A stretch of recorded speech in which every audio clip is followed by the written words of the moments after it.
Si prenden la luz de atrás, hermanos, no la olviden, que no se ve ahí. Vamos a buscar en Mateo 24. Mateo 24.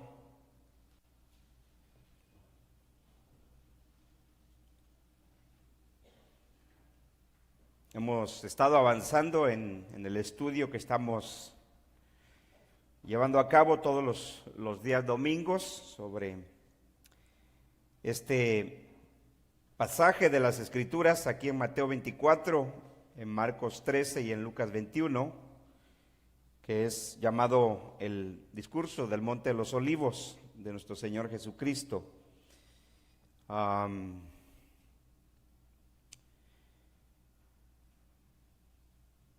Vamos a leer versículo 30, estuvimos finalizando el verso 29, y es importante notar que para propósito del estudio vamos prácticamente versículo a versículo, pero recuerde usted que las Escrituras no contenían los versículos. Entonces uno no debe de pensar que de un versículo a otro, o de un capítulo a otro, ha cambiado de tema, ha cambiado de otro propósito. Simplemente nosotros debemos de darnos cuenta a través del estudio de la Escritura cuando, en qué momento se cambió de tema o se cambió de propósito de lo cual se está comunicando, pero aquí no hay ningún cambio. Entonces, la razón que vamos versículo a versículo es porque queremos cubrir todos los detalles, lo más que podamos, para que no quede duda, para que la palabra de Dios sea la que nos convenza. Creo que hoy o ayer, no sé cuál fue el día que otra vez dijeron que se iba a acabar el mundo, que Jesucristo iba a venir, y aquí estamos. Así que espero que usted esté entendiendo y no quiera usted seguir con esa fantasía que tanto hoy vemos en nuestro mundo, esa escatología fantasiosa, que hay desastres naturales y todo el mundo se asusta, y los llamados cristianos esperamos salir de este mundo lo más pronto posible, porque somos algo tan especial que no debemos sufrir, pasar por sufrimiento. Pero curiosamente, en este pasaje, en este discurso del Señor, es de donde la gente siempre está hablando de guerras, rumores de guerras, hambres, terremotos. Entonces siempre vienen a este texto, ¿no? Eso es lo interesante, que siempre vienen a este texto. Entonces sus predicciones son falsas y siempre van a ser falsas. Entonces uno no puede vivir en ese desenfreno escatológico, fantasioso. Cuando entendemos la palabra de Dios, sabemos dónde estamos parados, ¿no es así, hermanos? Bueno, si usted quiere seguir ahí en eso, pues es asunto suyo. Pero ese es el propósito de estudiar las Escrituras.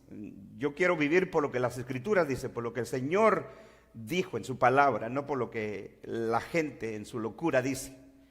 Entonces, versículo 30, dice Mateo 24, verso 30, que es el texto base de Mateo, porque es la versión más extensa de Mateo, más que Marcos y Lucas, sobre el mismo discurso, y es donde presentaría un poquito más de complicaciones por las frases que Mateo utiliza. Por eso es que estamos tomando como base este pasaje de Mateo 24, pero estamos estudiando los tres pasajes sobre el mismo discurso que encontramos en tres de los evangelios sinópticos. Versículo 30 dice, entonces, fíjese, entonces, ¿de qué? De lo que acabó de decir en el versículo 30, ¿verdad? En el versículo 29, perdón. Cuando dijo, inmediatamente después de la tribulación de aquellos días, el sol se oscurecerá, la luna no dará su resplandor, y las estrellas caerán del cielo, y las potencias de los cielos serán conmovidas. Entonces, versículo 30 dice, entonces forma, el versículo 30 y 31 forman parte de la misma frase o del mismo argumento que empieza en el versículo 29. O sea que lo que dice el versículo 29, 30 y 31, el Señor está diciendo que se da en el mismo momento. ¿Sí? En el mismo momento. O sea, no hay lapso de tiempo de cientos de miles de años como estamos viendo en el pasaje. O sea, la forma que nosotros podemos darnos cuenta cuando el Señor nos enseña sobre algo distinto o un cambio en el tiempo, en el tiempo que no tiene que ver en un lapso de tiempo enorme, sino simplemente en el argumento, es que esas frases, versículo 29, e inmediatamente, entonces, ya luego el versículo 30 dice, entonces, pero lo vamos a ver ahorita. Entonces, dice, aparecerá la señal del Hijo del Hombre en el cielo. Y entonces lamentarán todas las tribus de la tierra y verán al Hijo del Hombre viniendo sobre las nubes del cielo con poder y gran gloria. Y podríamos irnos al versículo 31, pero vamos verso a versículo. Entonces pueden sentarse, hermanos, por favor.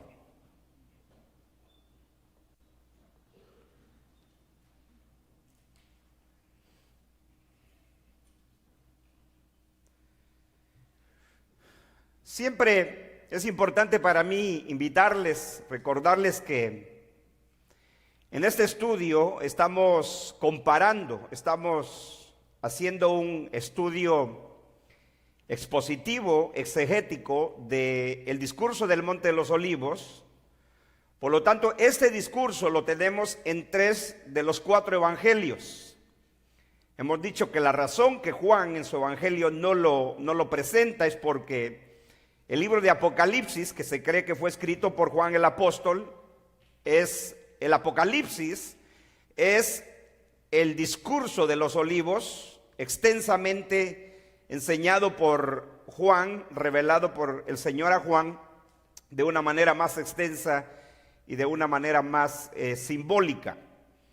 Pero este discurso lo tenemos en 3 pasajes, por eso es de que yo le invito que los tenga los 3 abiertos, los 3 pasajes abiertos, porque es importante ir al uno y el otro para darnos cuenta cómo poder entender mejor la palabra de Dios.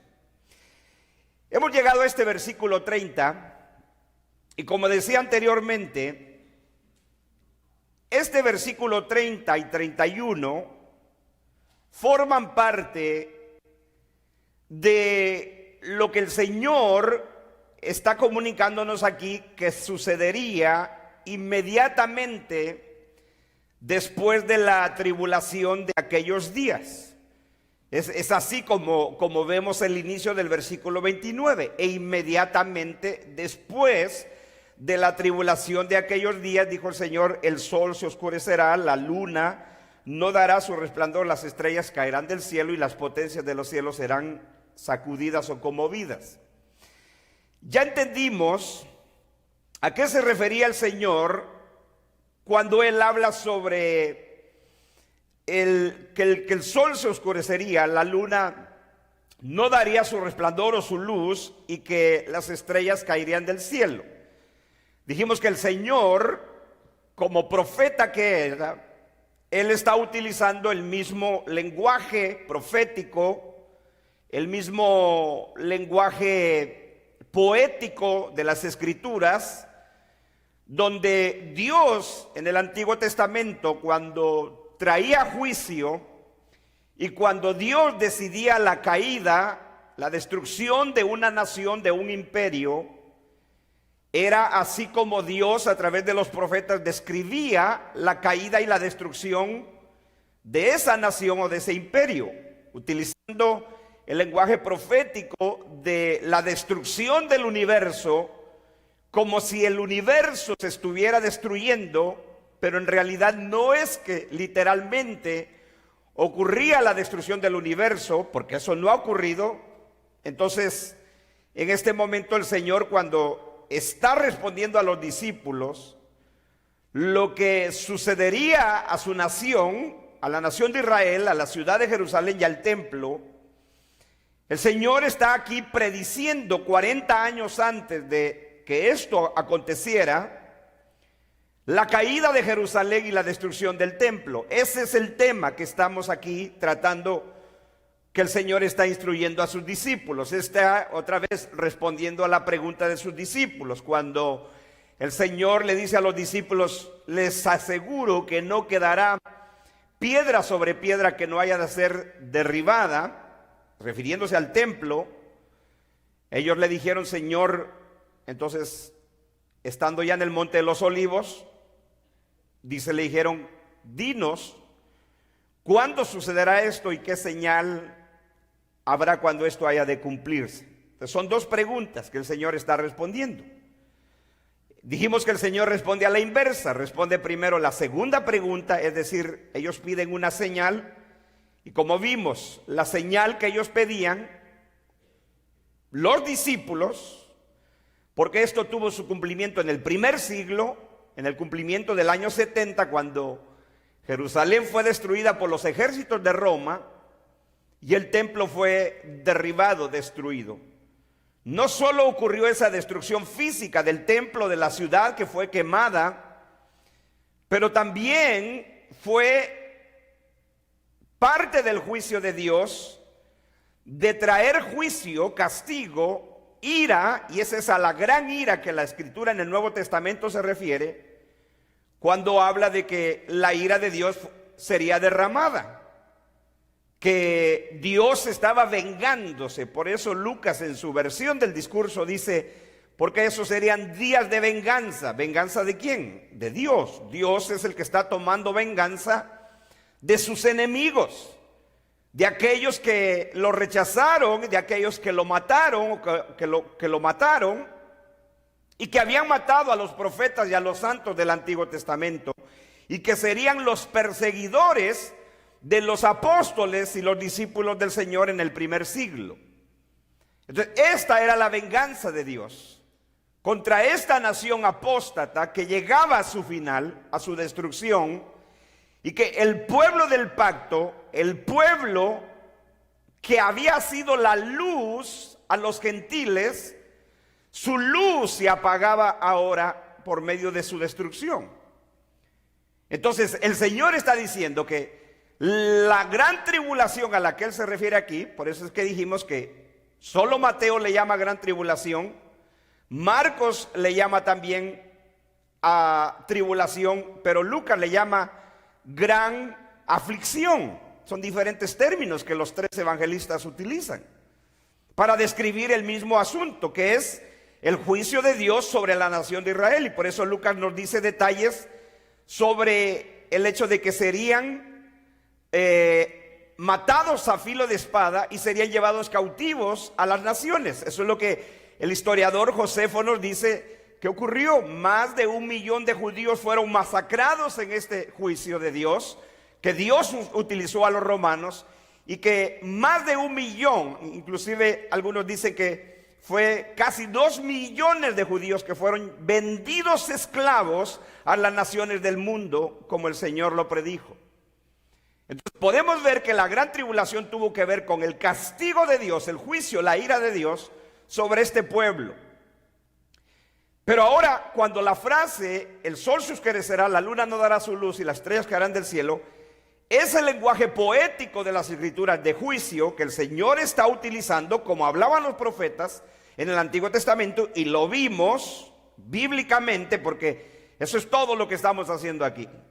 La Biblia se interpreta así sola. Si el Señor no estaba utilizando un lenguaje desconocido para nosotros, porque como hemos dicho en este estudio, nosotros no somos judíos de nacimiento, de carne, de descendencia, no crecimos leyendo las Escrituras, y aparte de eso que ahora tenemos las Escrituras como creyentes, no leemos el Antiguo Testamento. Entonces cuando llegamos a frases como estas, para nosotros es algo nuevo, decimos qué bárbaro, esto no se ha cumplido. Pero vimos que el Señor era el mismo lenguaje que utilizaban los profetas cuando hablaban de la destrucción de Babilonia, de Egipto, de Edom, y lo vemos una y otra vez en el Antiguo Testamento. Entonces ahora llegó el final, la destrucción, la caída de esta ciudad de Jerusalén y del templo, el pueblo del antiguo pacto, Entonces Dios utiliza ese lenguaje y por eso el Señor dice, e inmediatamente después de la tribulación de aquellos días. O sea que eso es lo que está diciendo él, que su final de esta nación llegó. Entonces, ahora el versículo 30, una vez más, lo que dice el versículo 29 y 30 ocurre a la misma vez. No hay diferencia. Porque si usted ignora los versículos, lo leeríamos así. Vamos a leerlo. Ignore el versículo 29 y 30. Y aún el 31. Esto forma parte de lo que el Señor está diciendo sucederá después de la tribulación de aquellos días. Inmediatamente es inmediatamente, ¿correcto? O sea, eso es lo que el Señor nos está indicando en el tiempo de los eventos. E inmediatamente después de la tribulación de aquellos días, el sol se oscurecerá, la luna no dará su resplandor, las estrellas caerán del cielo y las potencias de los cielos serán conmovidas. Seguimos leyendo. Entonces, ¿sí? Entonces, si usted se da cuenta, si la frase poética del Señor de juicio que está utilizando, donde Él utiliza el lenguaje de destrucción del mundo para ilustrar la caída de esta nación de Israel, de Jerusalén y del templo, entonces quiere decir que el Señor está diciendo que esa señal que dice, entonces, versículo 30, solo para ubicarnos, entonces dice, o sea, en el momento que la nación iba a caer, que venía a su final por medio del lenguaje, el sol, la luna, las estrellas, dice, entonces aquí no hay diferencia del tiempo, se da a la misma vez, es parte del mismo argumento del Señor. Dice, entonces aparecerá la señal del Hijo del Hombre en el cielo, y entonces lamentarán todas las tribus de la tierra y verán al Hijo del Hombre viniendo sobre las nubes del cielo con poder y gran gloria. Solo en este versículo, no sé si terminemos hoy, pero hay tanto que decir. Porque una vez más, la interpretación futurista del pasaje del discurso dicen que cuando el versículo 30 dice, entonces aparecerá la señal del Hijo del Hombre en el cielo, y entonces lamentarán todas las tribus de la tierra, final, dice, y verán al Hijo del Hombre viniendo sobre las nubes del cielo con poder y gran gloria. Inmediatamente la postura futurista dice, esta es la segunda venida de Cristo.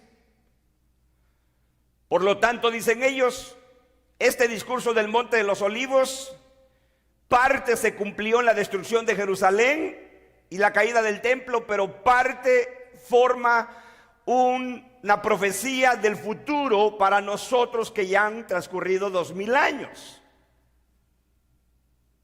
Entonces, si usted se da cuenta, vamos a comparar a Mateo, Marcos y Lucas. Si usted tiene los tres pasajes, tenemos el versículo 30 de Mateo, en Marcos tenemos en el versículo 26 y en Lucas lo tenemos estas frases en el versículo 27. ¿Sí? Vamos a ver algunas diferencias de los tres evangelistas. Están hablando de lo mismo.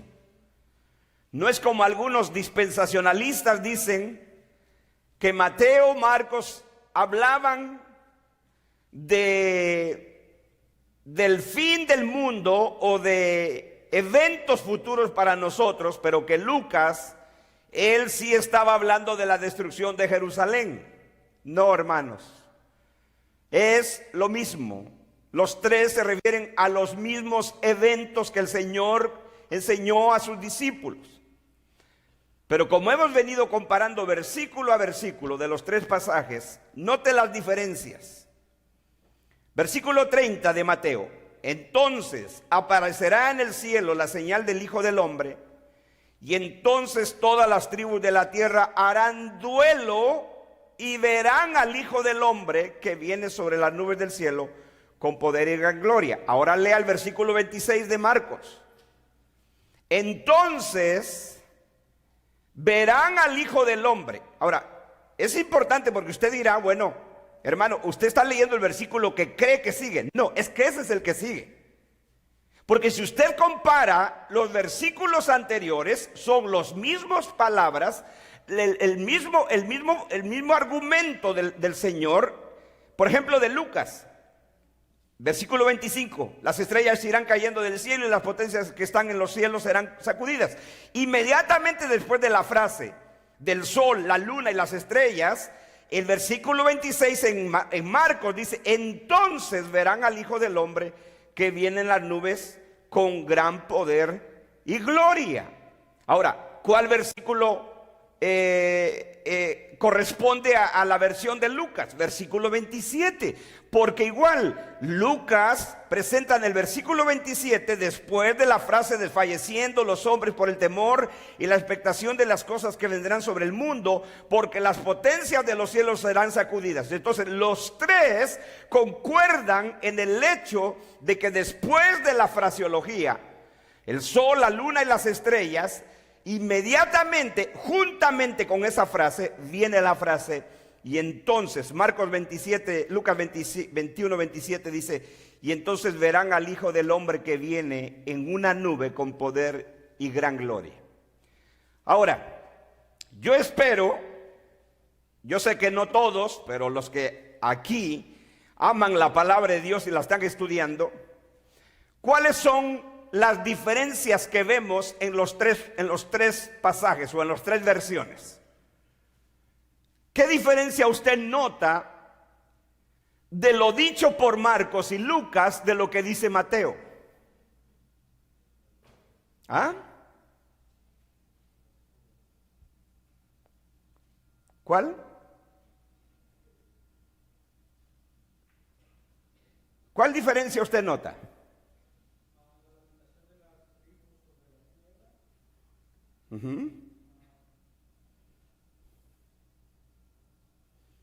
Rapidito, mire, Marcos y Lucas solo se refieren a la última frase de Mateo.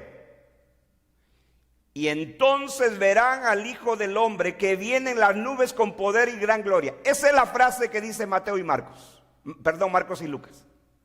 ¿Qué es lo que Marcos y Lucas no dicen de Mateo? La parte que dice, entonces aparecerá en el cielo la señal del Hijo del Hombre, y entonces todas las tribus de la tierra harán duelo. Hasta ahí. Esa es la frase que no presenta Marcos y Lucas. ¿De acuerdo? ¿Sí o no? Ahí está. Todo lo que dice Marcos y Lucas es, y entonces verán al Hijo del Hombre que viene en las nubes con gran poder y gloria. Lo mismo dice Lucas, y entonces verán al Hijo del Hombre que viene en una nube con poder y gran gloria. Ahora, viendo esa diferencia, que la frase, entonces aparecerá la señal del Hijo del Hombre, o sea, Mateo es el único que nos habla de que la señal del Hijo del Hombre aparecería en el cielo. No dice que el Hijo del Hombre, sino la señal del Hijo del Hombre aparecería ¿dónde? En el cielo. Eso no dice Marcos, no dice Lucas. La otra parte que no dice Marcos y Lucas es que entonces las tribus de la tierra harán duelo. Esa frase tampoco la presenta ni Marcos ni Lucas. Hay otra diferencia entre Marcos y Lucas. ¿Cuál es?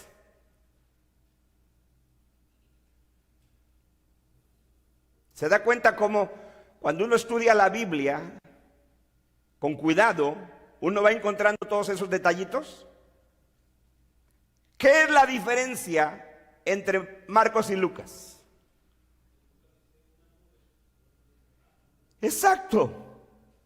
en que Marcos habla en plural sobre las nubes y Lucas simplemente habla en singular sobre la nube, una nube. ¿De acuerdo? Ahora, ¿tiene eso importancia? No mucho. Lo que es importante es notar las diferencias de los relatos de cada uno de ellos, que están hablando de lo mismo, que Marcos y Lucas no hablan de esa señal que aparecería en el cielo del Hijo del Hombre. En lo que los tres concuerdan es en que el Hijo del Hombre viene en las nubes del cielo, nubes plural, Mateo y Marcos. Lucas dice que viene en una nube. Y la frase con poder y gran gloria es la frase de los tres. Entonces, como usted puede darse cuenta, aquí lo que tenemos en este pasaje básicamente son tres cosas que no debemos de perder en detalle. Número uno,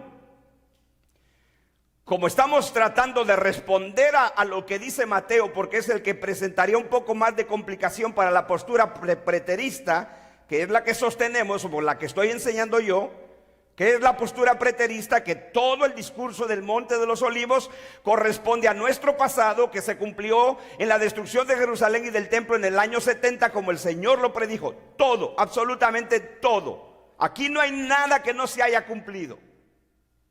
Por lo tanto, todo lo que aquí dice pertenece a nuestro pasado. La postura futurista dice que todo lo que el discurso dice pertenece al futuro lejano. Y por eso le digo, quienes se atreven a poner fechas de estos acontecimientos, siempre que pasa algo en el mundo, están volviendo a este pasaje, y este es el pasaje que citan: guerras, rumores de guerras, terremotos, hambres, pestes y todo esto. Y ya el Señor viene, porque ahí dice que vendría el Hijo del Hombre sobre las nubes del cielo con poder y gran gloria. Primero, el Señor en este discurso del Monte de los Olivos estaba respondiendo a la pregunta de los discípulos de cuándo Él volvería por segunda vez. ¿Esa era la pregunta que Él estaba respondiendo? Claro que no. Por lo tanto, el contexto del pasaje nos está indicando, como todo, que esto no tenía nada que ver con su segunda venida, con su retorno por segunda vez. Número dos, el Señor dijo que todo esto, versículo 34 de Mateo: de cierto os digo que no pasará esta generación hasta que todo esto acontezca. Entonces, cuando el Señor dijo que todo lo que acabó de enseñarles en el discurso del Monte de los Olivos a los discípulos se cumpliría en esa generación, cuando Él dijo esta generación, ya lo explicamos, se refería a la generación que estuviera viva cuando ocurrirían esos eventos, que fue en el primer siglo, en el año 70, porque así fue. Cuando el Señor enseña esto, el Señor anda en sus 30 y pico de años, está a punto de sufrir la muerte. Pero entonces, escuche esto: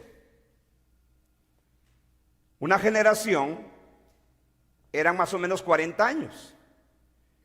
Si el Señor tenía 30 y tantos, 32, 33 años, el año 70 se cumplen estos eventos. Exactamente.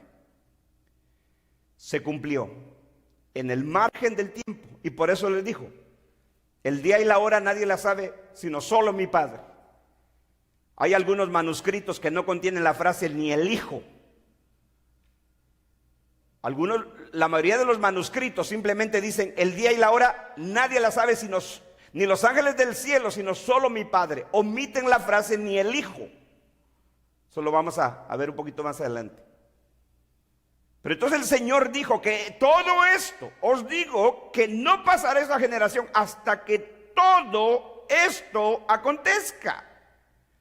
Quiere decir que esta venida del Hijo del Hombre en las nubes del cielo con poder y gran gloria se cumplió en esa generación, ¿sí o no? Quiere decir que el juntar a sus escogidos del versículo 31 ocurrió en esa generación, que no tiene nada que ver con el famoso arrebatamiento que hoy se enseña. Quiere decir que la caída de la ciudad de Jerusalén y del templo, ilustrada por el lenguaje poético del sol, la luna, las estrellas cayendo, se cumplió en esa generación. Quiere decir que la gran tribulación ocurrió en esa generación. ¿Es así o no es así? Porque todo eso forma parte del tiempo el que el Señor indicó a los discípulos que se cumpliría en esa generación. No como pretenden decir los dispensacionalistas, futuristas. No, es que el Señor estaba diciendo aquella generación. No, hemos entendido que la Biblia no se le puede torcer de esa manera. Cuando el Señor en los evangelios siempre se refería a la generación, a esa que le hablaba, decía esta generación. El Señor sabía hablar bien, era experto en el idioma. Como el Hijo de Dios, Él no cometía errores gramaticales o que Él no supiera el significado de una frase, de una palabra. Si Él se hubiera referido a la generación que vería el fin del mundo, Él hubiera dicho aquella generación. Eso es todo lo que Él tenía que hacer, como lo vemos en las Escrituras en otros momentos. Por eso cuando vimos el término de esta generación, vimos pasajes del Antiguo Testamento donde por ejemplo decía esta generación y la generación que vivió en aquel tiempo. Siempre había una distinción, pero siempre se refería a la generación que estaba viva en el momento que el escritor estaba hablando. Entonces, si el Señor dijo que todo esto se cumpliría en esa generación, entonces esta venida del Hijo del Hombre viniendo en las nubes del cielo con poder y gran gloria, ¿es su segunda venida? Si es su segunda venida, no la perdimos. Si no es su segunda venida, entonces está hablando de otra cosa, pero no su venida literal a este mundo. Por eso es de que si el Señor nunca, ni en su vida, en todo su ministerio, Él nunca hubiera hablado de esta venida suya, en alguna otra oportunidad, nosotros diríamos, bueno, Jesús nunca había hablado de esto, pero Él habló sobre esta venida. Esta venida donde Él está utilizando el lenguaje simbólico, otra vez, como los profetas hablaban en el Antiguo Testamento. Otra vez, cuando Dios iba a traer juicio sobre una nación, Dios iba a destruir esa nación, ese imperio. Dios no solamente hablaba en forma de destrucción del mundo, como el sol, la luna, las estrellas, los ejércitos de los cielos serán derretidos, sino que también el Señor, cuando venía en juicio sobre una nación, Él decía que Él iba a venir a esa nación. Pero no vino literalmente, físicamente. Era una venida en juicio. Por eso uno de los errores más frecuentes que podemos cometer nosotros y que cometen mucho los que sostienen la postura futurista es que cada vez que ellos ven el término venida o venida del Señor, creen que siempre se refiere a la segunda venida de Cristo. Yo creo, y que quede claro, yo creo que el Señor va a venir por segunda vez. Yo creo que Él volverá a poner fin a la historia, al tiempo. Yo creo que Él volverá a juzgar a los vivos y a los muertos. Yo creo que Él va a venir para resucitar a justos y a injustos. Pero cuando en este discurso, que es el discurso profético del Señor, Él no está hablando de su segunda venida. Él está hablando de esta venida, simbólicamente hablando de juicio, que Él viene a destruir Jerusalén. ¿Por qué? Porque Él está tomando venganza sobre sus enemigos. Entonces, cuando la Biblia habla de la venida y el lenguaje pareciera ser las nubes con gran poder y gloria, pareciera ser que está hablando de la venida del Señor por segunda vez. Pero usted verá conmigo que así hablaban los profetas en el Antiguo Testamento cuando el Señor venía a destruir una nación.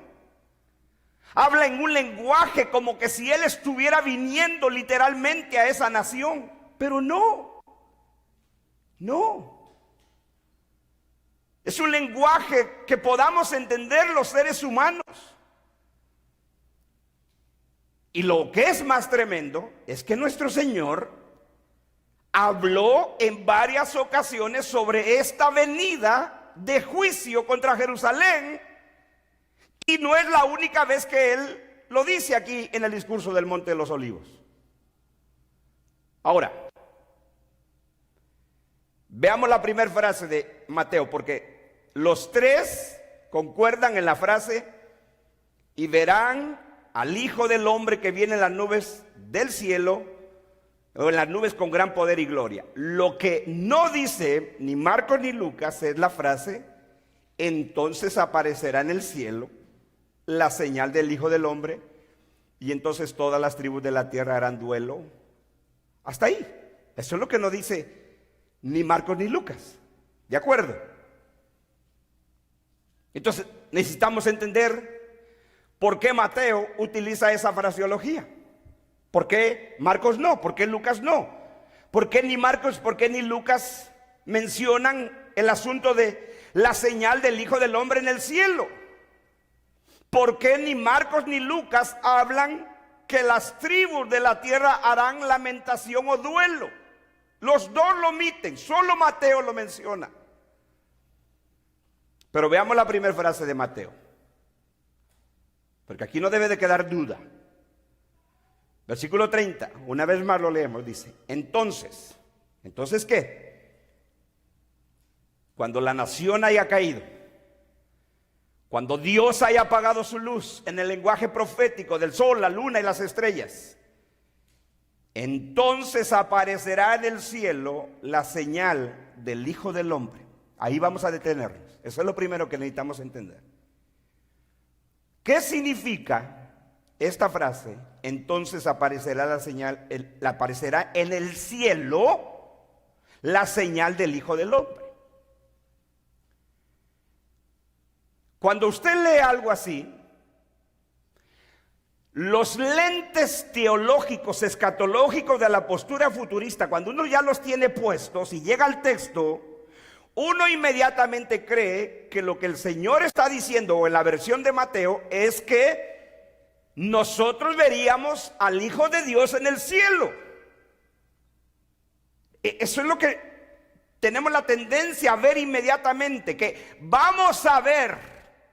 No está diciendo que vamos a ver. Sí, al final de la frase, y verán al Hijo del Hombre, sí dice que verán, pero no está hablando de ver físicamente con mis ojos al Señor, porque aquí no está hablando de su segunda venida.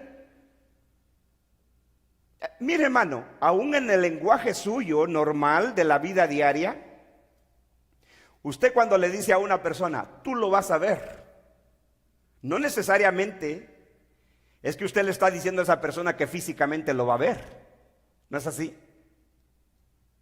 Por ejemplo, si usted le dice a alguien, tú vas a ver cuando esto ocurra, no necesariamente esa persona está viendo presencialmente con sus ojos los eventos de lo que usted le está hablando, pero lo que está diciéndole es que de alguna manera va a verlo cuando eso haya ocurrido. Entonces cuando Mateo, que es el único, eso es lo tremendo aquí, que Mateo es el único Como también Mateo es el único que en el versículo 27 dijo: porque así como el relámpago sale del oriente y resplandece hasta el occidente, así será la venida del Hijo del Hombre. Esa frase del versículo 27 de Mateo 24 no la menciona Marcos, no la menciona Lucas. Entonces aquí tenemos algo único de Mateo. Único. Porque si usted es un buen estudioso de la palabra de Dios, se dará cuenta que Mateo es más extenso en sus relatos de enseñanzas, vida y ministerio del Señor Jesús.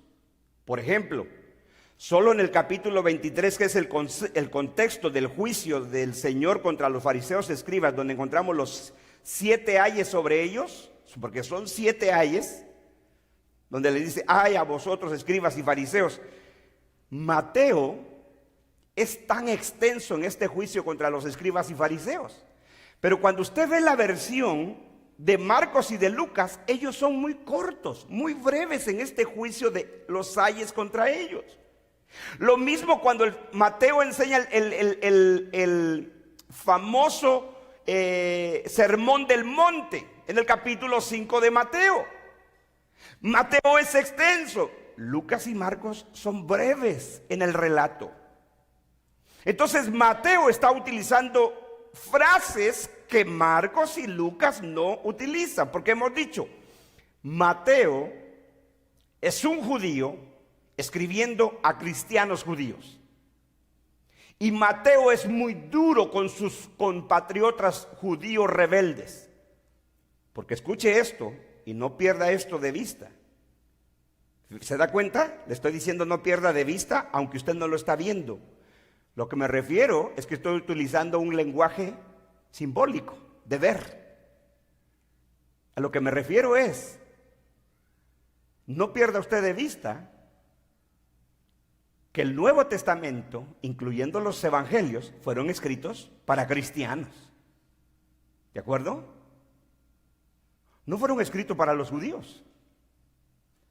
Los evangelios, Mateo, por ejemplo, cuando escribe su evangelio, él está escribiendo a cristianos judíos, a sus compatriotas, pero convertidos a Cristo como él.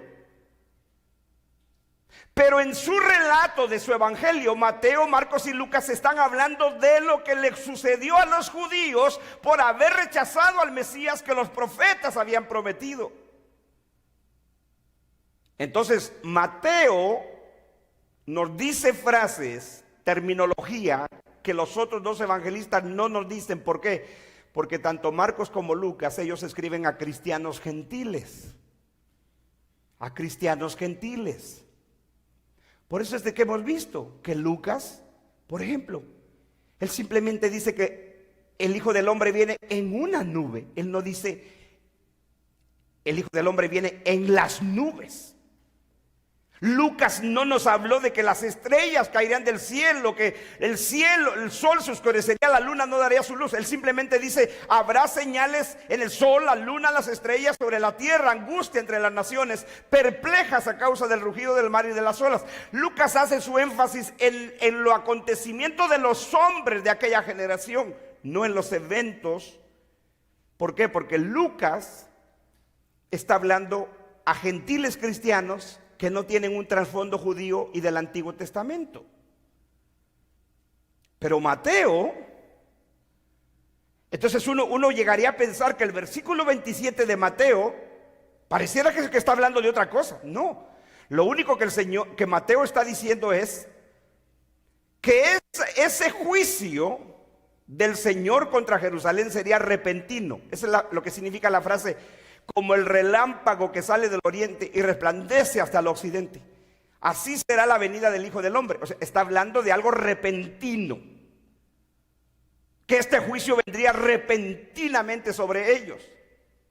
Pero no iba a ser repentino para los discípulos, porque los discípulos habían recibido ¿qué? La señal. ¿Y cuál era esa señal?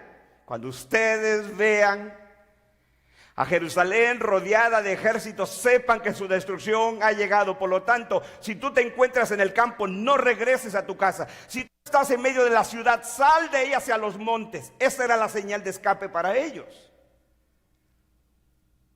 Por lo tanto, cuando llegamos nosotros al versículo 30, Mateo es el único que nos habla de esta señal del Hijo del Hombre del Señor en el cielo.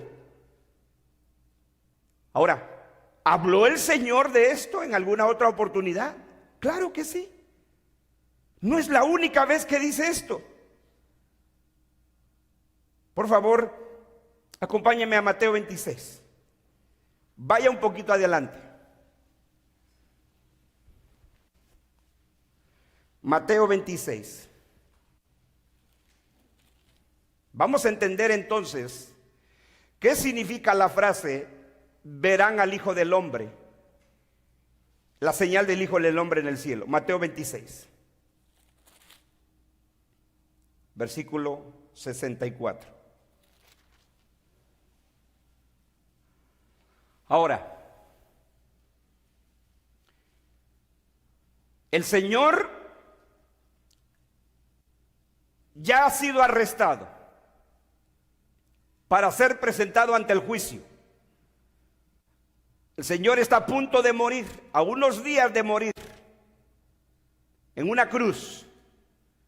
Es arrestado, Judas lo entrega por unas monedas de plata. El Señor es arrestado y lo llevan delante del concilio. ¿Cuál era el concilio? Era como el órgano gubernamental del pueblo judío, conformado por el sumo sacerdote. ¿Quién era el sumo sacerdote? Era la figura más importante de la nación de Israel. ¿No es así? ¿Ande? ¿Cómo? Sí, correcto. En este momento era Caifás. En el momento que el Señor fue llevado ante juicio después de ser arrestado, Caifás era el nombre del sumo sacerdote. Pero recuerde usted que el sumo sacerdote duraba su sacerdocio, su función de sumo sacerdote hasta que él moría.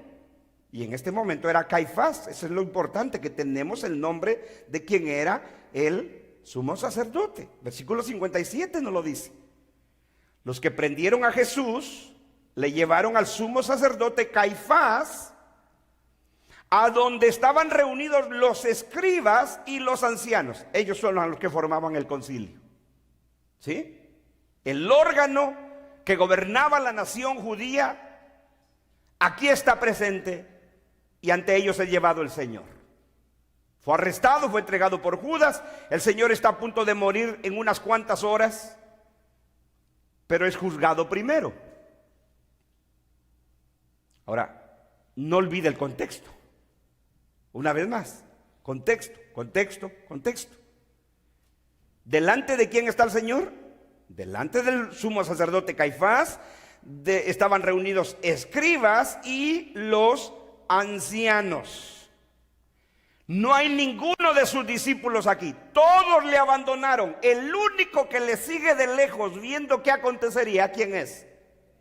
Pedro. Mas Pedro le seguía de lejos hasta el patio del sumo sacerdote, y entrando se sentó con los alguaciles, o sea, con los que eran digamos, la policía de aquella época, para ver el fin. ¿El fin de qué? ¿Del mundo? No, de lo que acontecería con el Señor. Bien, ese es el contexto.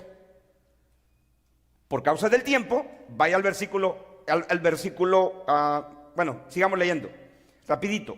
Y los principales sacerdotes y los ancianos y todo el concilio, es ante quienes está el Señor, buscaban falso testimonio contra Jesús para entregarle a la muerte, y no lo hallaron. O sea, ¿cómo lo iban a hallar si era falso?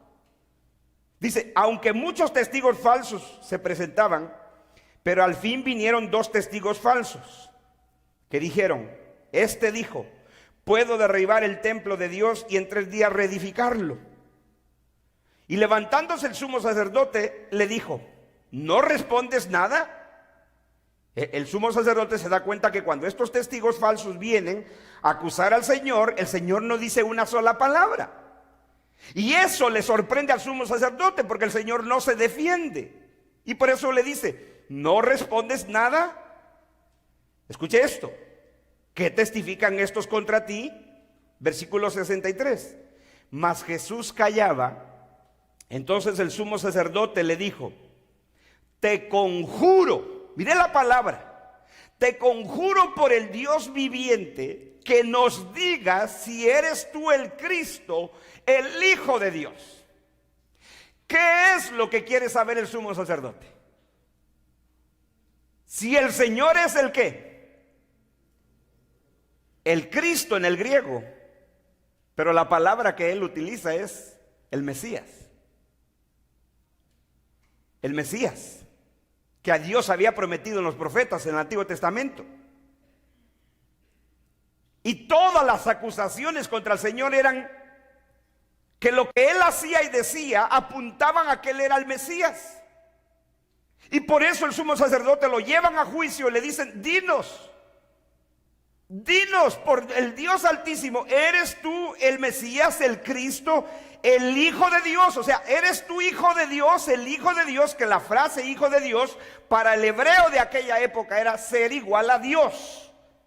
Por eso en otra ocasión Jesús les dijo a ellos: ¿por qué obra ustedes quieren matarme? Y ellos le dijeron: no es por ninguna obra que tú hayas hecho, sino por la blasfemia de que tú, siendo hombre, te haces ser igual a Dios, diciendo que eres el Hijo de Dios.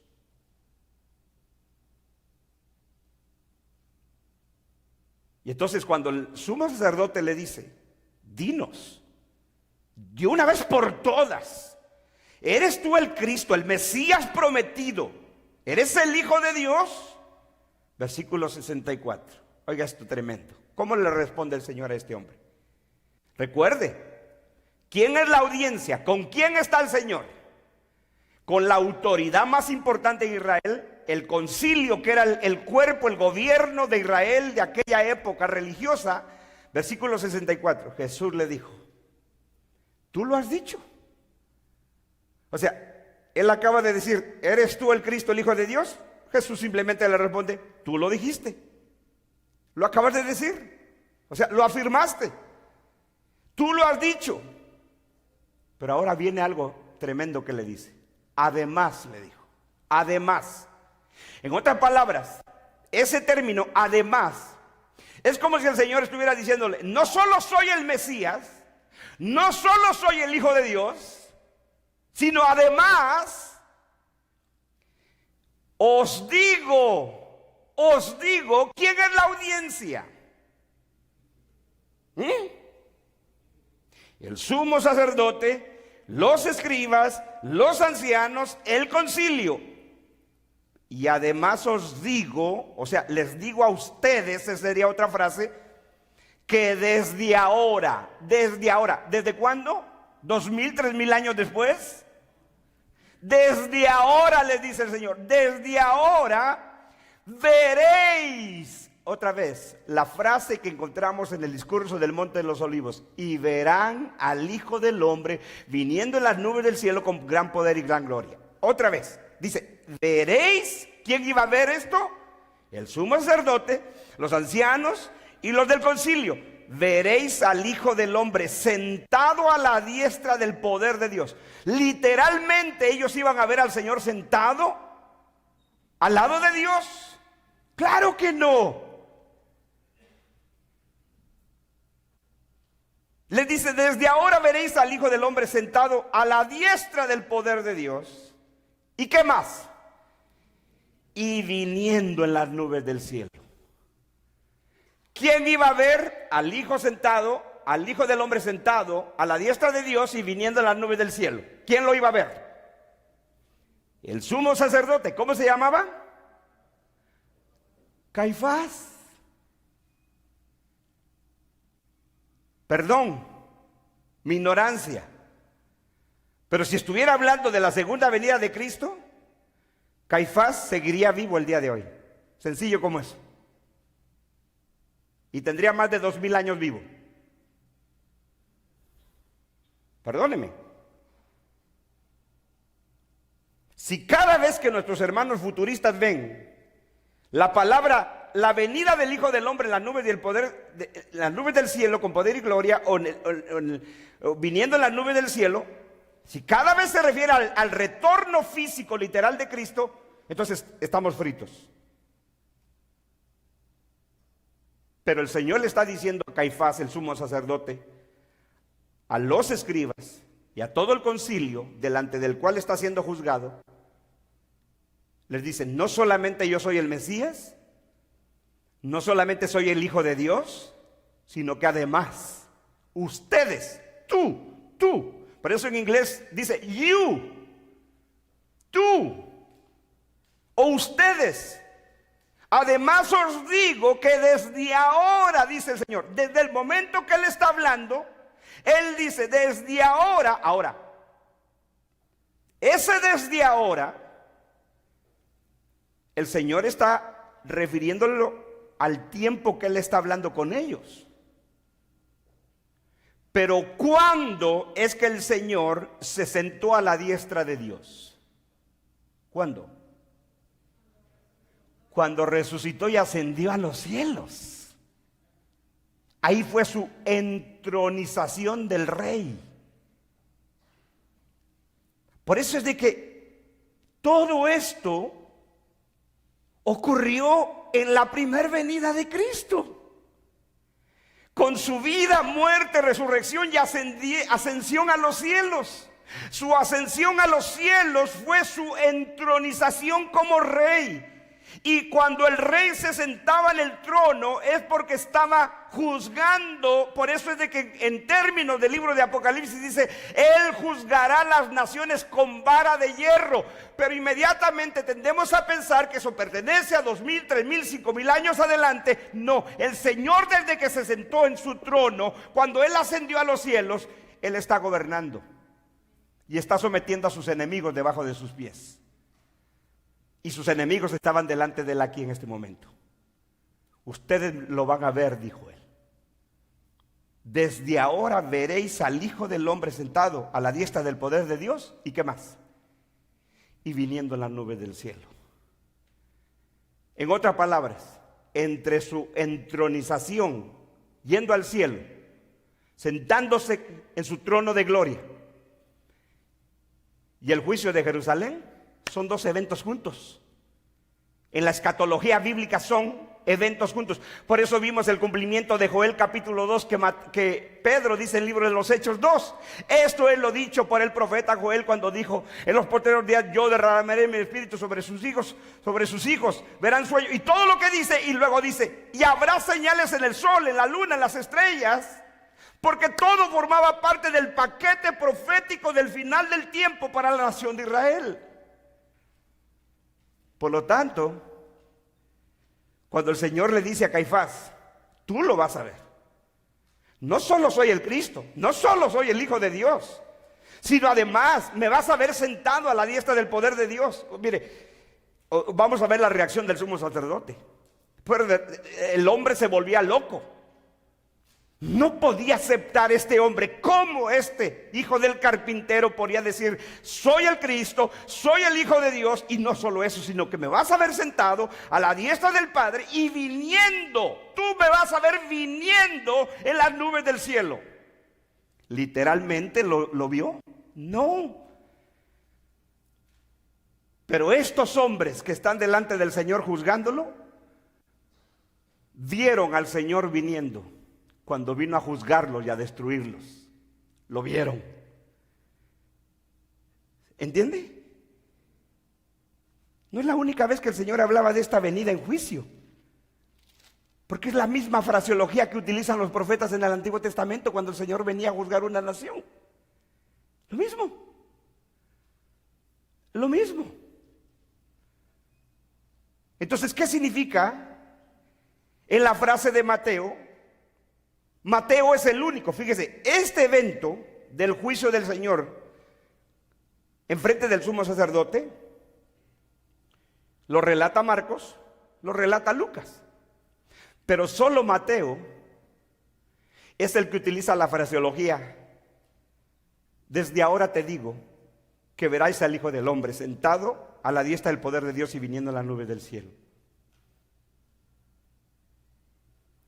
Eso es distintivo de Mateo. ¿Por qué? Porque Mateo Es un judío escribiendo para judíos cristianos que está comunicando el juicio de Dios sobre su pueblo. Y Mateo escribe a cristianos judíos que leyeron el Antiguo Testamento desde niños. Y ellos entendían, cuando Dios venía a juzgar a una nación, a destruirla, hablaba como si Dios saliera del cielo y bajara a esa nación a destruirla. Pero no vino literalmente. Como tampoco esta venida del discurso del Monte de los Olivos no es una venida literal. Es una venida en juicio.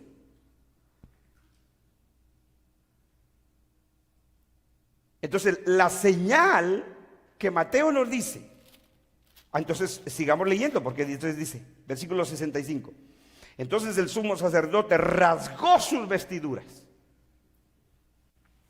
que literalmente es como si las estuviera rompiendo de enojado. Entonces el sumo sacerdote rasgó sus vestiduras, y cuando dice vestiduras, no habla de su pantaloncito, no, las vestiduras de sumo sacerdote. Rasgó sus vestiduras diciendo, ¡ha blasfemado! ¿Qué más necesidad tenemos de testigos? He aquí ahora mismo habéis oído su blasfemia. Y él pregunta a la gente, ¿qué os parece? Y respondiendo ellos dijeron, sea reo de muerte. Y ahí lo condenan a muerte al Señor. ¿Por qué? Porque él dijo que era el Cristo, el Hijo de Dios, y que ellos, el sumo sacerdote y los que lo estaban enjuiciando, lo verían sentado a la diestra de Dios y que lo verían viniendo en las nubes del cielo, en las nubes del cielo. Las dos cosas. Lo verían sentado, lo verían viniendo. Ellos. Por eso les digo, si aquí estuviera hablando de la segunda venida del Señor, entonces Caifás estuviera vivo y todo el concilio estuvieran vivos. No tiene argumento. Uno no puede escapar esto del tiempo. No se puede. Lamento. Si usted se quiere aferrar a la idea de que el discurso del Monte de los Olivos habla de la segunda venida de Cristo, usted se está aferrando a una tradición que no tiene fundamento en las Escrituras. Lo siento.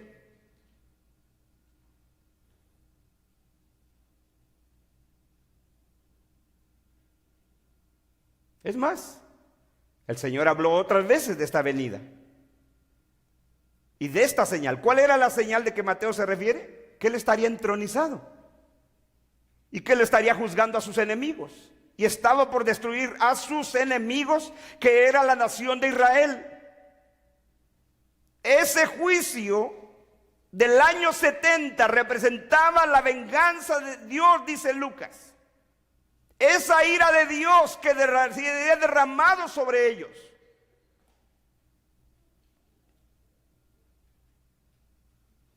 Entonces, ¿dónde más? ¿En qué otro momento también el Señor habló de esta venida? Mateo capítulo 10.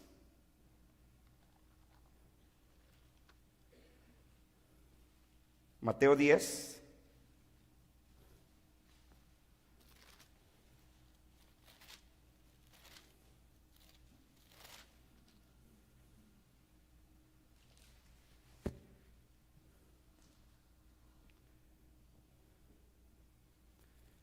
¿Lo tienen? Versículo 23. ¿Cuál es el contexto de este capítulo 10? El Señor llama a sus 12 apóstoles, de entre todos sus discípulos escoge a 12 a los que llamó apóstoles. Mateo nos presenta los nombres desde el versículo 1 al versículo 4. Y ahora a esos 12 el Señor los comisiona porque son misioneros. Van a ir a predicar el evangelio y les da instrucciones. Versículo 5.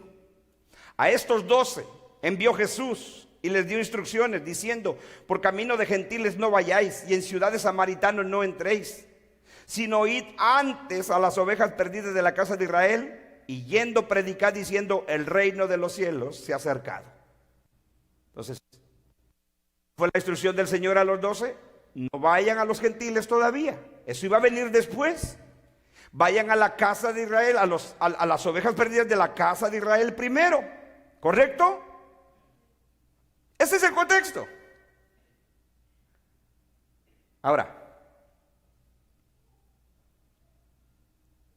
versículo 21. Y no solo les habla de las persecuciones que iban a sufrir. Desde el versículo 16 les habla de las persecuciones. Versículo 16 les empieza a decir lo que iban a sufrir por causa de predicar ese evangelio del reino. ¿A quiénes? A los 12. Está hablando con los 12. Versículo 20. Porque no sois vosotros los que habléis, sino el Espíritu de vuestro Padre que habla en vosotros. El hermano entregará la muerte al hermano. ¿Dónde más aparece esta advertencia del Señor de persecuciones? Donde el hermano entregaría la muerte a su padre o el padre al hijo. ¿Dónde más? En el discurso del Monte de los Olivos. El Señor ya se los había advertido a los 12 cuando los comisionó. Dice, el hermano entregará la muerte al hermano, el padre al hijo, y los hijos se levantarán contra los padres y les harán morir. Versículo 22, y seréis aborrecidos de todos por causa de mi nombre, mas el que perseverare hasta el fin, ese será salvo. Ese mismo texto lo tenemos en el discurso del Monte de los Olivos. ¿Sí? Iba a ser de tal magnitud el dolor, la persecución contra los primeros cristianos, a lo que en el discurso del Monte del Señor de los Olivos llamó tribulación. Lucas y Marcos dice, habrá gran persecución contra los creyentes. Sería tal, de tal manera, que solamente aquel que perseverare, el que mantuviera su fe en el Señor, iba a demostrar que verdaderamente era hijo de Dios, salvo. Eso es lo que significa el que perseverare hasta el fin, ese será salvo. Ahora, en el mismo evento, en el mismo tiempo, cuando Él los comisiona a los 12, esas persecuciones, que fueron las persecuciones del primer siglo, versículo 23, ¿qué les dice? Cuando os persigan en esta ciudad, o sea, en la ciudad donde Él está hablando con ellos, ¿verdad que sí? Cuando os persigan en esta ciudad, puede ser la ciudad a la que estaban en ese momento, o podría referirse a la ciudad en que ellos se encontraran en ese momento de la persecución. Dice, cuando os persigan en esta ciudad, ¿qué les dice? Huyan a la otra. ¿Pero cuál otra? ¿Ciudades de dónde? ¿De dónde eran esas ciudades? De Israel, porque en el versículo 5, 6 se los dijo, sino antes bien a las ovejas perdidas de la casa de Israel. Su enfoque evangelístico de los primeros discípulos iba a ser ¿qué? Sus compatriotas, sus paisanos. Por lo tanto, cuando Él habla de esas ciudades, si te persiguen en esta ciudad, huya a la otra. ¿Dónde mismo? En Israel, en la nación de Israel. Dice, cuando os persigan en esta ciudad, huid a la otra, porque de cierto os digo. ¿Qué significa esa frase? De cierto os digo. Les aseguro. En el griego es amén. De donde viene la frase amén. Cuando usted dice amén, está diciendo cierto, verdad. Eso es lo que usted está afirmando cuando dice amén. Por eso no a todo diga amén, hermano. Dice, cuando os persigan en esta ciudad, huid a la otra, porque os digo, porque de cierto os digo, que no acabaréis de recorrer todas las ciudades de ¿qué? ¿De los Estados Unidos? De la casa de Israel, antes que venga el Hijo del Hombre. A ver, ¿qué hace usted con eso?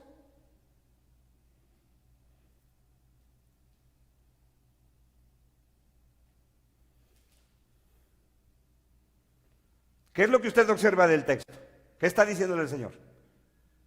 Que los discípulos no iban a ¿qué? A recorrer todo Israel antes. ¿Qué iba a suceder antes de que ellos terminaran? Dice, antes que venga el Hijo del Hombre.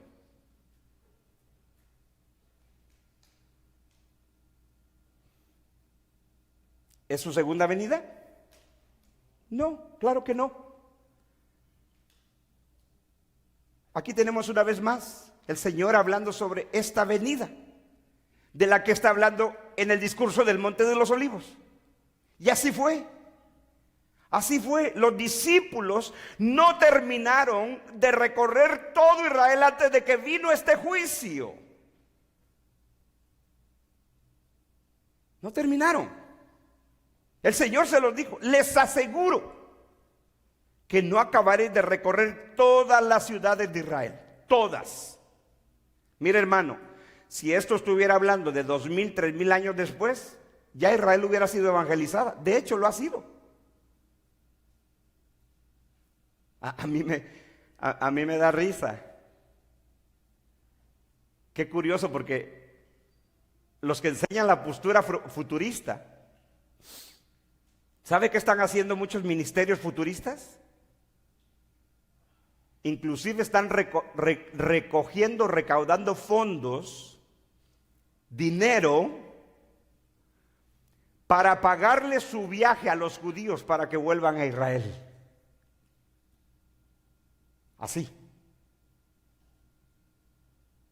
Son ministerios que se llaman projudíos, porque ellos quieren cumplir la supuesta profecía de que Dios traería a su pueblo de regreso a Israel. Entonces hay ministerios enfocados al 100% a recaudar fondos para que los judíos vuelvan a Israel.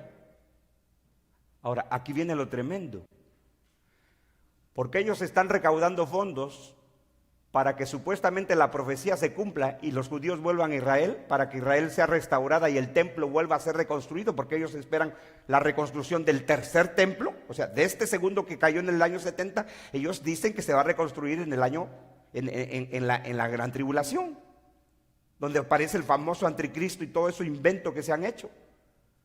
Pero escuche esto, lo más tremendo es que estos hermanos futuristas te enseñan que de cada 3 judíos en aquel momento de la gran tribulación que ellos esperan, porque ellos la ven futura, la del discurso del Monte de los Olivos, dicen que 2 de ellos van a ser masacrados y uno va a quedar vivo. Entonces tratan de que vuelvan, ¿para qué? Para que los maten. ¿No es eso? ¿Es eso? ¿Es eso salvación para el pueblo de Israel? Cuando ellos lo que dicen es que 2/3 partes, citando la profecía de Zacarías, porque ellos ven la profecía de Zacarías también futura, cuando la profecía de Zacarías tenía que ver con la destrucción de Jerusalén en el año 70. Entonces ellos dicen que 2/3 partes de los judíos van a ser masacrados, entonces les están tratando de volver a Jerusalén para que los maten.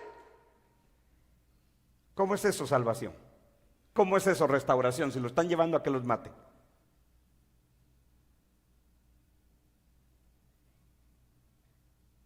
It doesn't make sense, dicen los gringos. Claro que no. Entonces, cuando el Señor habla aquí, otra vez, está hablando con los 12, los comisionó, les advirtió, les dijo dónde fueran, solo a las ovejas perdidas de la casa de Israel. Cuando estén en esta ciudad, si los persiguen, huyan a la otra, pero sigan predicando, porque les aseguro que no terminaré de recorrer las ciudades de Israel antes. ¿Qué ocurriría antes de que ellos terminaran de recorrer la ciudad de Israel? Antes que venga el Hijo del Hombre. ¿Sí?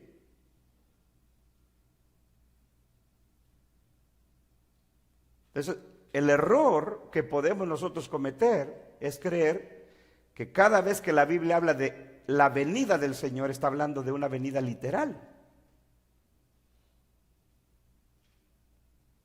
Mateo 16.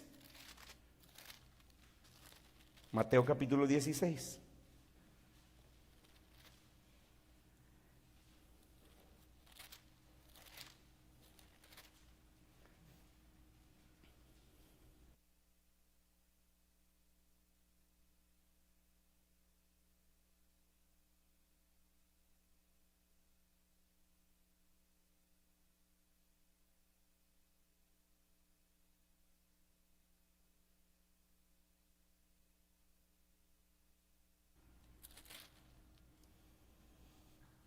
27.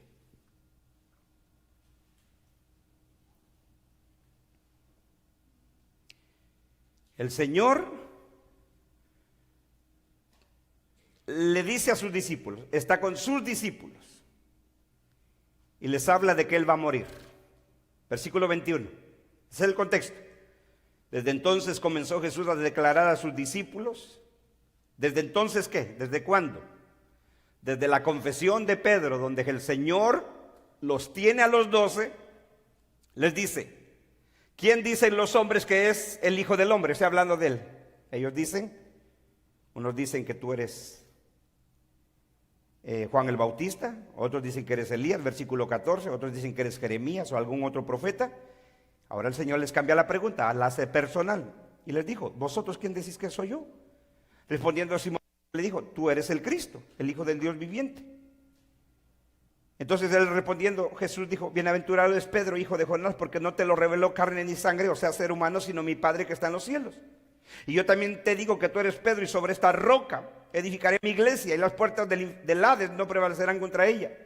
Y a ti te daré la llave del reino de los cielos. Y de todo lo que atares en la tierra será atado en los cielos, y todo lo que desatares en la tierra será atado en los cielos. Verso 20. Entonces mandó a sus discípulos que a nadie dijesen que Él era Jesús el Cristo. Después de esa confesión de Pedro, después de eso que tuvo tanto significado, porque le dijo, sobre esta roca edificaré mi iglesia. ¿Sobre qué roca? El catolicismo romano dice que esa roca era Pedro, el primer papa. No, sobre esta roca se refiere a la confesión de que Él era el Hijo de Dios.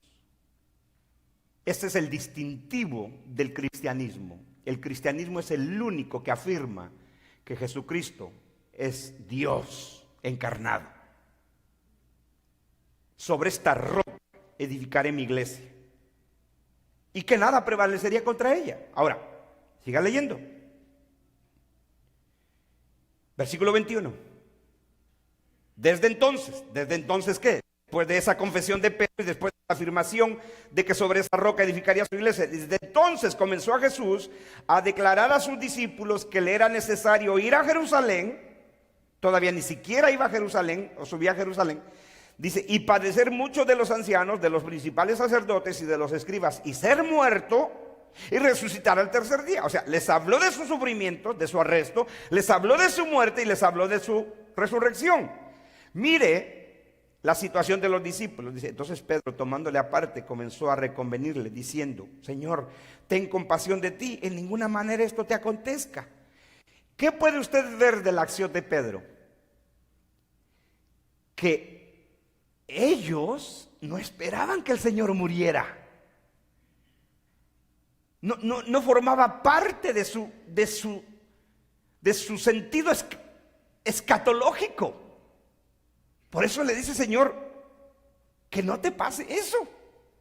Lo tomó aparte y le dijo, ten compasión de ti y en ninguna manera esto te acontezca. Verso 23, entonces él volviéndose dijo a Pedro, quítate delante de mí, Satanás, me eres tropiezo, porque no pones la mira en las cosas de Dios, sino en las de los hombres. Entonces Jesús dijo a sus discípulos, si alguno quiere venir en pos de mí, niegues a sí mismo y tome su cruz y sígame.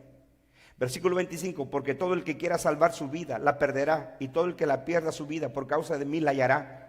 Porque ¿qué aprovechará el hombre si ganare todo el mundo y perdiere su alma? ¿O qué recompensa dará el hombre por su alma? Versículo 27, escuche esto. Porque el Hijo del Hombre, otra vez la frase, el Hijo del Hombre, ¿esta frase de dónde viene? Porque era el título favorito del Señor para referirse a Él mismo. ¿De dónde venía esta frase? Del libro de Daniel, de Ezequiel, pero sobre todo del libro de Daniel.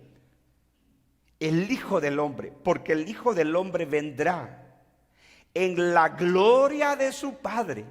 El discurso del Monte de los Olivos dijo, porque verán al Hijo del Hombre viniendo en las nubes del cielo con gran poder y gloria.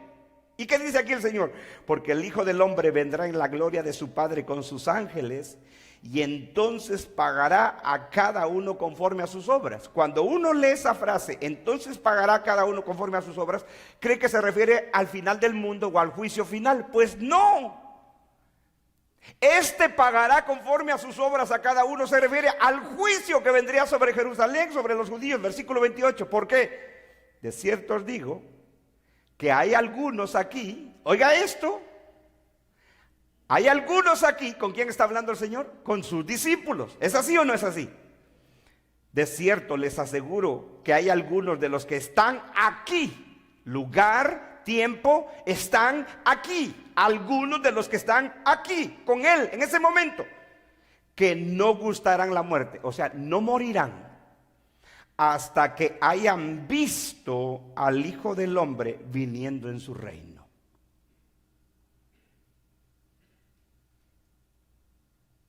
¿Qué está diciendo el Señor? Que algunos de los discípulos verían esta venida del Señor. Y así fue. Así fue. No todos los discípulos o los 12 fueron martirizados, porque la mayoría de ellos murieron en esa persecución entre la ascensión de Cristo y antes de la caída de Jerusalén o del juicio de Jerusalén. La mayoría de ellos murieron martirizados, pero algunos de ellos estaban vivos, incluyendo uno de ellos era el apóstol Juan. Porque se cree que Juan, él no solamente escribe el libro de Apocalipsis antes de la caída de Jerusalén, sino que él es testigo en el tiempo presencial de los juicios de Jerusalén.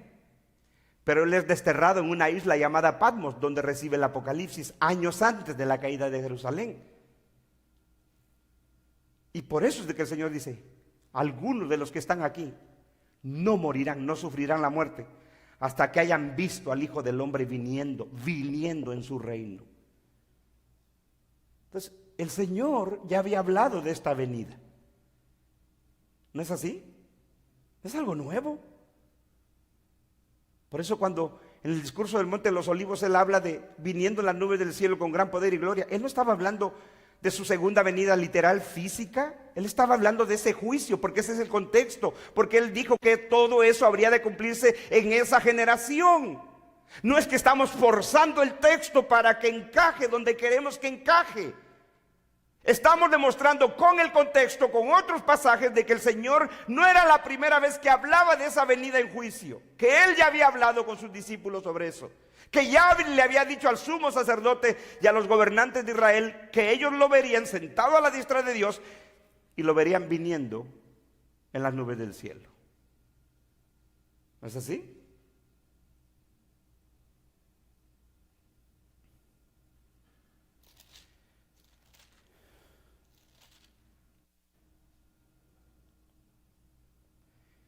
Y se los dijo por medio de la parábola de los labradores malvados. Ya la hemos estudiado, pero solo leamos el versículo.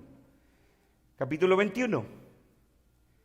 Estas son las parábolas de juicio que el Señor les relató a los judíos sobre este juicio que vendría sobre ellos. Y ellos entendieron que se hablaba sobre ellos. Mateo 21, verso 40. Usted ya conoce la parábola. Ya la hemos estudiado y no vamos a tomar tiempo para volverla a estudiar. La parábola habla del dueño de la viña que le arrenda su viña a unos labradores, pero estos labradores acuerdan darle el fruto, pagarle del fruto de la viña al amo, que es Dios, aquí el que representa la viña, el dueño de la viña. Pero dice que cuando llegó el tiempo del fruto, mandó a sus siervos a que cobraran el fruto. Es una parábola. ¿Y qué hacen con sus siervos que les mandó el dueño de la viña? Los mataron, dice. ¿Quiénes eran esos siervos? Los profetas. Les volvió a mandar otros siervos, los mataron, los apedrearon. Por último dijo, les voy a mandar a mi hijo. Uno necesita ser un Daniel para entender que el Hijo de Dios aquí es nuestro Señor Jesucristo. Finalmente les envió a su hijo, versículo 37, diciendo, tendrán respeto a mi hijo. Mas los labradores, cuando le vieron al hijo, dijeron entre sí, este es el verdadero, el heredero, venid, matémosle y apoderémonos de su heredad. Versículo 39, tomándole, le echaron fuera de la viña, o sea, lo sacaron. Por eso dice que el Señor Jesús murió fuera de Israel. Dice, a las afueras de Israel, no fuera de Israel, sino a las afueras de Israel. Dice, le echaron fuera de la viña y le mataron. Versículo 40, cuando venga pues, otra vez, ahí está el término, venida. erchomai en el griego. Nuestros hermanos futuristas dicen que cuando habla de la venida de Cristo por segunda vez es el término parusía, pero aún el término parusía no siempre se refiere a una presencia física de alguien. Puede significar presencia, manifestación, no siempre presencia física. Por eso es que la Biblia, el Nuevo Testamento utiliza términos intercambiables. Parusía, erchomai, es la palabra para venida. Dice, cuando venga pues el Señor de la viña, ¿qué hará con aquellos labradores? Le dijeron, a los malos destruirá sin misericordia y arrendará su viña a otros labradores que le paguen el fruto de su tiempo. ¿Quiénes son esos? ¿Cuándo fue esa venida para destrucción de aquellos labradores malvados? En el juicio de Jerusalén. El Señor estaba hablando de ese juicio. Pero él utiliza el término, cuando venga pues el Señor de la viña. Amén. Entonces, estamos entendiendo, volviendo a Mateo 24, por favor, Mateo 24.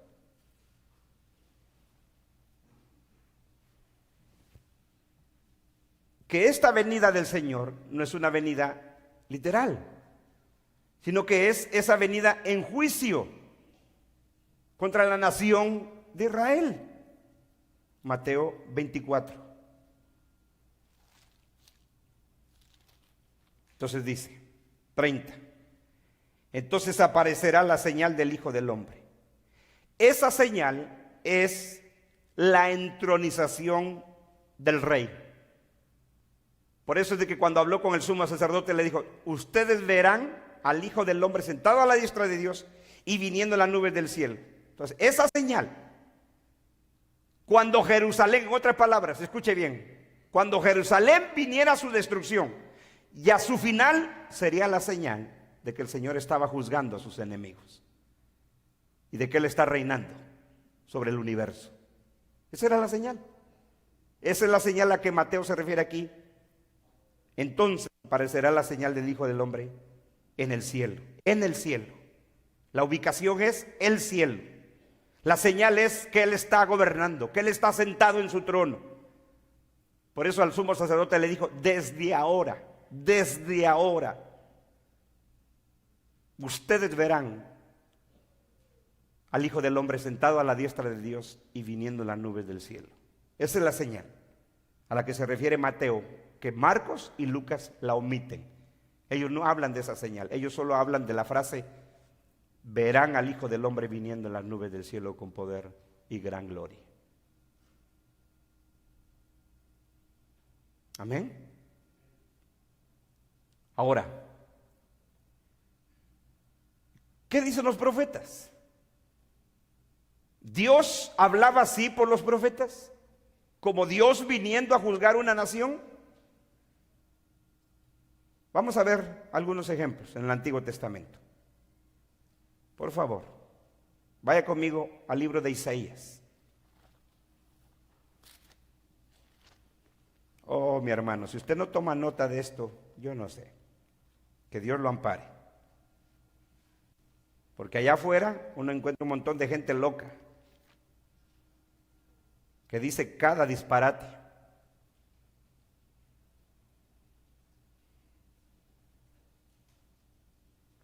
Isaías,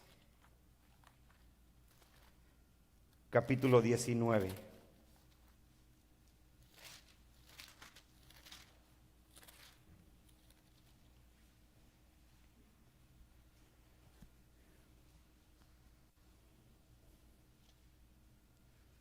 Rapidito, ¿lo tiene?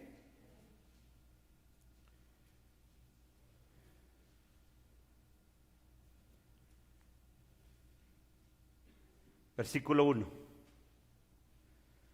Profecía, ¿sobre quién? Sobre Egipto. He aquí que Jehová monta. He aquí que Jehová monta sobre una ligera nube. ¿Qué dice el profeta? Que el Señor venía sobre Egipto montado ¿en qué? Ahora, literalmente el Señor se monta en una nube.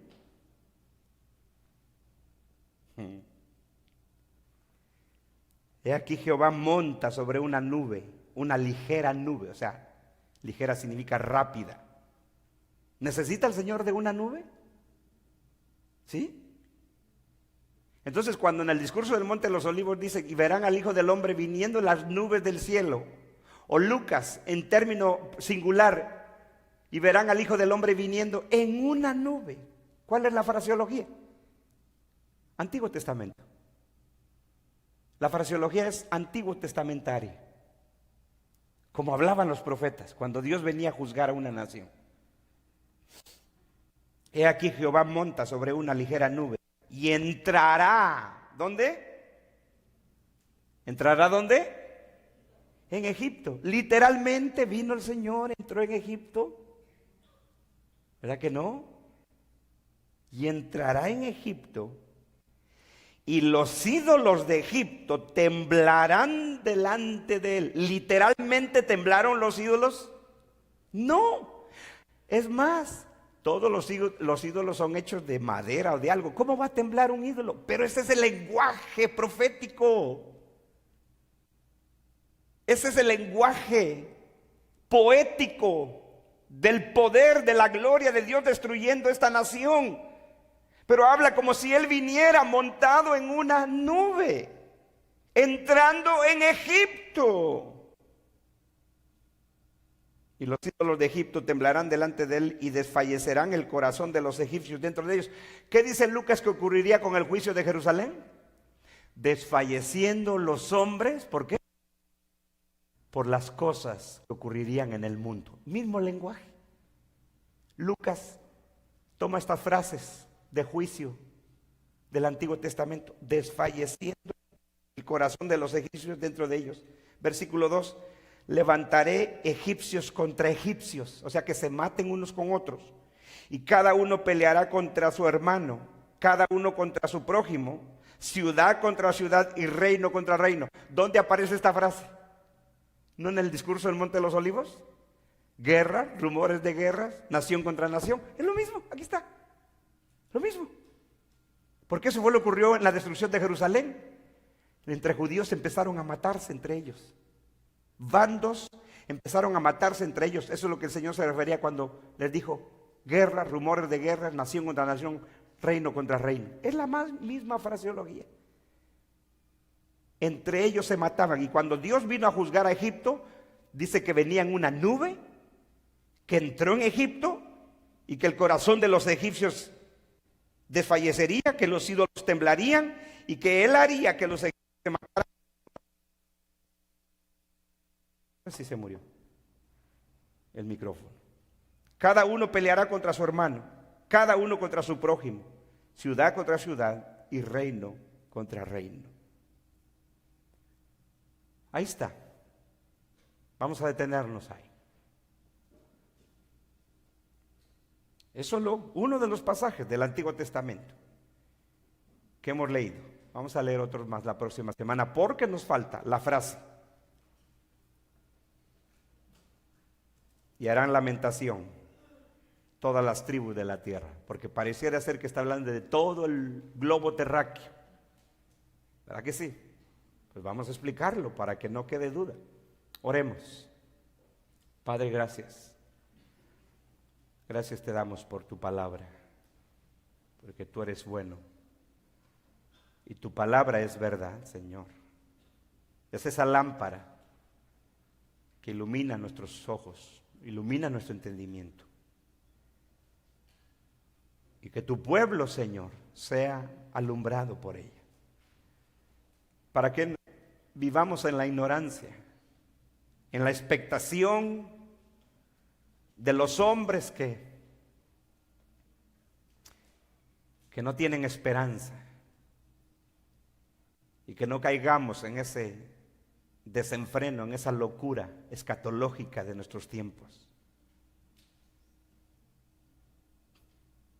Oh Señor, la labor de tu iglesia es anunciar y predicar tu reino. No tenemos otra prioridad más que avanzar tu reino, hasta que todos tus enemigos sean puestos por estrado de tus pies.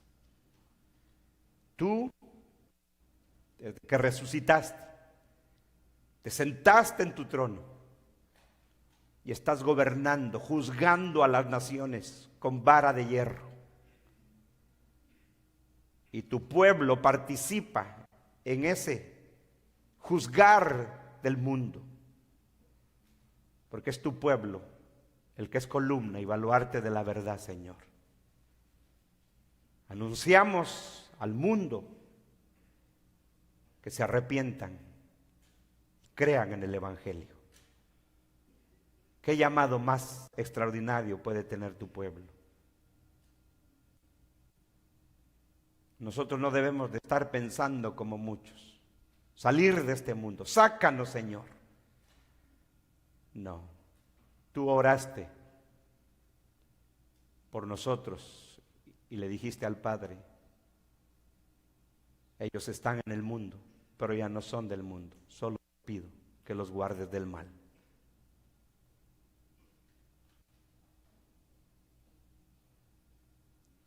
Oh Dios, ayúdanos en el nombre de nuestro Señor Jesucristo. Amén. Amén.